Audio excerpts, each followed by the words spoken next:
In the vast, sun-scorched expanses of 18th century West Africa, where the Sahel's golden sands met the lush fringes of the savanna, the Hausa kingdoms thrived like ancient oaks rooted in fertile soil. Gobir, Kano, Katsina. These were names that evoked power, trade caravans laden with gold and salt, and palaces adorned with intricate carvings. Yet beneath the grandeur, rot festered. Rulers imposed crushing taxes on weary farmers. Justice was a commodity sold to the highest bidder, and the pure light of Islam dimmed under the shadow of syncretic rituals. Pagan charms woven into prayers, wine flowing in the courts of the faithful. It was a world of contrasts. Bustling markets where slaves were bartered like cattle, and quiet mosques where scholars whispered of reform.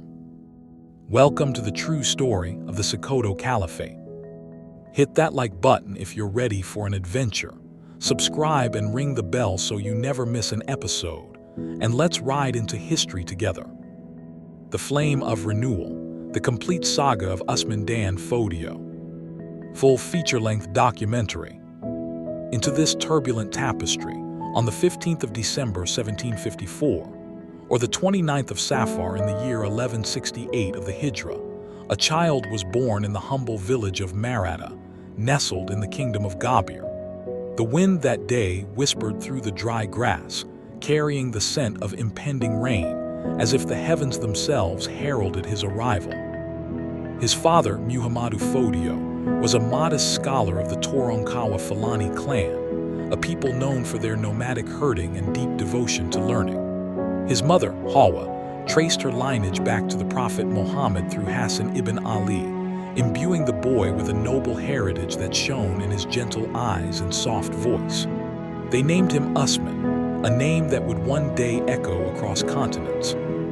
The family soon migrated to decay, a serene hamlet of red earth and baobab trees, where the lowing of cattle mingled with the adhan calling the faithful to prayer. Here, under the thatched roof of his father's modest mosque, young Usman grew amidst the rhythms of pastoral life. While other boys chased guinea fowl through the dusty paths or tended herds under the relentless sun, Usman sat cross-legged on woven mats, his small fingers tracing the elegant curves of Arabic script. By the age of 10, he had memorized the entire Quran, his recitation flowing like a river, clear, unwavering, and profound. His voice, even then, carried a quiet authority that drew listeners in, as if the words of Allah themselves spoke through him. Decay was no isolated haven. It pulsed with the life of Hausaland. Traders from distant Agadez and Zamfara passed through, sharing tales of far-off lands, while local farmers toiled under the yoke of Gobir's rulers. Usman observed it all, the bent backs of peasants paying tribute in grain and livestock, the haughty stride of tax collectors, the whispers of discontent among the Fulani herders who roamed the fringes, marginalized by the settled Hausa elites. His Fulani heritage emphasized mobility and resilience, but his family leaned toward the sedentary pursuit of knowledge, fostering in him a blend of wanderlust and scholarly discipline. As Usman entered adolescence, his education deepened under the guidance of revered mentors. His father introduced him to the basics of Arabic grammar and rhetoric, but it was Jibril ibn Umar, a fiery reformist with a beard like white flames and eyes burning with zeal, who ignited the spark within him. Jibril had traveled widely, studying in the great centers of Islamic learning, and he preached a return to the pure sunnah, unadulterated by the corruptions that plagued the Hausa courts. Islam is not a veil to hide injustice, Jibril would thunder during their sessions under the shade of acacia trees. It is a sword to sever it. Usman absorbed these teachings like parched earth drinks rain, mastering Maliki jurisprudence, theology, and Sufism. He learned to weave logic with passion, law with mercy. By his late teens, Usman's beard had begun to darken, and his reputation as a prodigy spread like wildfire across the dunes. In 1774, at the tender age of 20, he established his first school in decay. It was no grand madrasa with marble halls. Rather, a simple circle of students gathered beneath the open sky or in the cool shadows of mud brick huts. Farmers abandoned their hoes at midday to attend. Women listened discreetly from behind woven screens, and even nomadic herders paused their migrations to hear him. Usman spoke not in the lofty, inaccessible Arabic of the elite scholars, but in full Fulda-like flowing poetry, Hausa-like the rhythmic beat of a talking drum. He condemned the Hausa kings for their pagan-influenced taxes, for confiscating widows' inheritances, for mingling wine with worship, and for selling free Muslims into bondage. His sermons were electric, charged with the pain of the oppressed. The rulers have turned the land into a marketplace of souls, he would proclaim, his voice rising like the wind before a storm. They tax the poor to adorn their palaces, while the Quran demands justice for all man, woman, slave, and free. He emphasized the equality of all before Allah, the duty of leaders to serve rather than exploit, and revolutionarily, the right of women to education. In a society where female literacy was rare, Usman insisted it was a religious obligation, drawing from the Prophet's own teachings. His words resonated with the voiceless, the rural Fulani pastoralists, weary of being treated as outsiders, the Hausa peasants groaning under heavy levies, the artisans and craftsmen squeezed by corruption. Slowly a community coalesced around him, the Jama, the community of the faithful. They built a town within decay, neat rows of huts where no one begged, where girls studied the Quran alongside boys, where turbans symbolized piety rather than status. Scholars from Kani, Adar, and beyond flocked to join, drawn by Usman's charisma and unyielding integrity. He walked among the people, listening to their stories, a herder's tale of stolen cattle, a widow's lament over lost land, weaving their struggles into his teachings. Unlike cloistered ulama who debated in ivory towers, Usman was a scholar of the streets, a voice for the marginalized. But such influence does not go unnoticed by those in power. The Hausa kingdoms, a patchwork of city-states thriving on trans-Saharan trade, viewed Usman's growing Jama with suspicion. Gobir's Sultan Bawa initially tolerated him, even granting favors, permission to preach freely, release of prisoners, allowances for women to veil and men to wear turbans. Let the Shehu speak, Bawa decreed, perhaps seeing in Usman a harmless mystic. But Bawa's death brought Nafada to the throne, a ruler who reversed every concession, viewing the Jama as a subversive force. Tensions simmered, boiling over under Yunfa, Nafada's successor, and ironically, once Usman's own pupil. Yunfa, with his court in the opulent palace of Al-Kalawa, saw Usman's critiques as direct challenges to his authority. The Shehu's insistence on pure Islam exposed the king's syncretic practices, divination rituals, excessive taxation, and alliances with pagan tribes. Attempts to silence Usman failed. His popularity only swelled. In 1802, Yunfa's hostility peaked. Soldiers raided Jama settlements, arresting scholars and burning books. Usman, now in his late 40s, faced assassination attempts, his frail frame belying the steel in his spirit. The breaking point came in 1803. Yunfa's forces attacked Dejel, chaining teachers and confiscating property. Usman gathered his followers, thousands now, from elders leaning on sticks to mothers with infants strapped to their backs. "We cannot remain under tyranny," he declared, his voice steady amid the chaos. Echoing the Prophet Muhammad's migration from Mecca, Usman called for hijra, a mass exodus to purity. On Thursday, the 10th of Muharram 1218, February 21, 1804, they departed Dejel at dawn. A procession of 1,000 souls at first, it grew as sympathizers joined. Behind them, smoke rose from torched homes. Ahead lay the wilderness of Gudu, a thorny expanse haunted by lions and bandits. They traveled light, scholars carrying only memorized Quranic verses, herders driving meager livestock. In Gudu, beneath a sprawling acacia tree, the Jama pledged bay'ah to Usman as Amir al-Mu'minin, commander of the faithful. The scholar, white-bearded and humble, accepted not for power but for duty.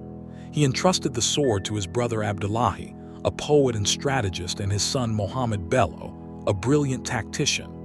"Fight so that the religion may be entirely Allah's," Usman commanded, his eyes gleaming with resolve.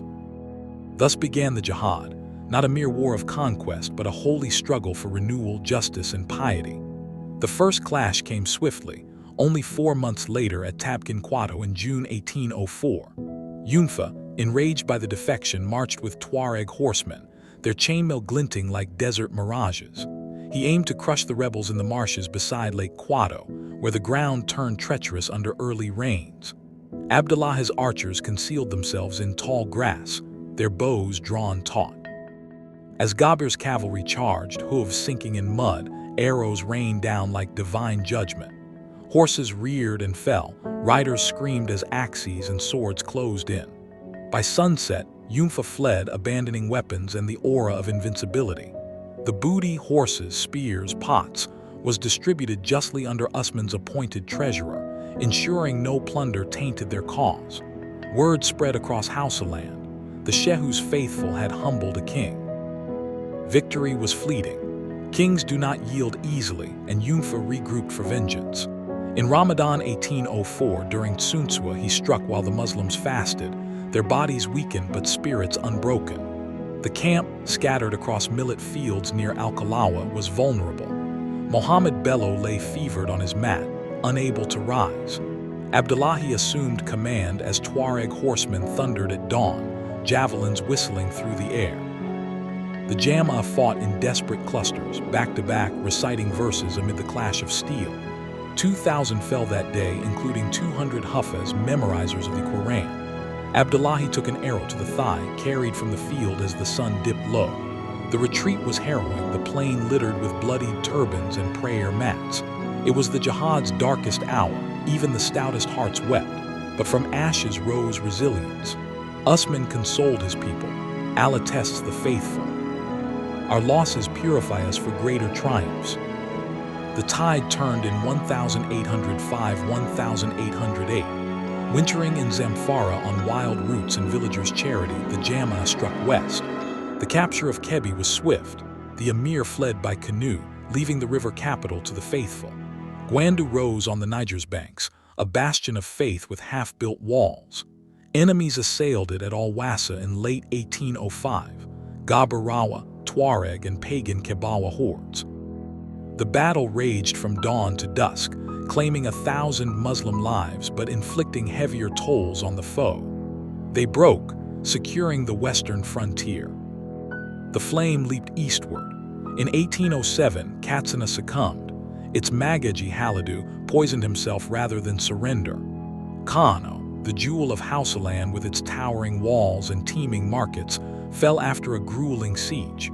Sultan al-Wali escaped south but was hunted in Buram's hills, his end marking the collapse of old orders. Climax arrived in October 1808, the fall of Al-Kalawa. Yunfa had fortified Gobir's capital with triple walls, deep moats, and year-long granaries. Bello and Abdullahi mustered every warrior, arrows blotting the sky for days. Ladders scaled battlements. A breach opened near the western gate. Street by street, the faithful advanced, shouts of Allahu Akbar echoing through smoke-filled alleys. Yunfa fought valiantly in his palace courtyard until an arrow silenced him forever. Dawn revealed a silenced drum, smashed idols, a dead king. Gobir, proudest of Hausa states, was vanquished. By 1809, Usman entered Sokoto, a nascent city of mud walls and thatch. The Sokoto Caliphate was born, spanning from the Niger's Bend to Lake Chad, encompassing over 30 emirates. It linked Fulani, Hausa, Nupe, and more under Tawhid's banner. Usman installed emirs as flag bearers, ensuring centralized justice rooted in Sharia. Retiring in 1811 to Safawa, Usman focused on scholarship, authoring over 100 works on theology, ethics, governance. His daughter Nana Asma'u emerged as a luminary, penning poems in multiple languages, advocating women's education. Sokoto became a scholarly hub, drawing minds from afar. In 1815, sensing death, Usman divided realms, east to Bello, west to Abdullahi. On April 20, 1817, he passed, buried under an enduring dome. His legacy endures in Nigeria, Niger, Cameroon, a testament that faith, justice, knowledge forge empires. If this story moved you, if it reminded you that ideas can still topple tyrants and build nations, do 3 simple things right now. That like button, subscribe and hit the bell. Drop a comment below. What was Sheikh Usman Dan Fodio's most revolutionary act in your eyes? It women's education, the jihad of justice, or simply daring to believe a scholar could defeat kings? Your comments fuel this channel. I read every single one.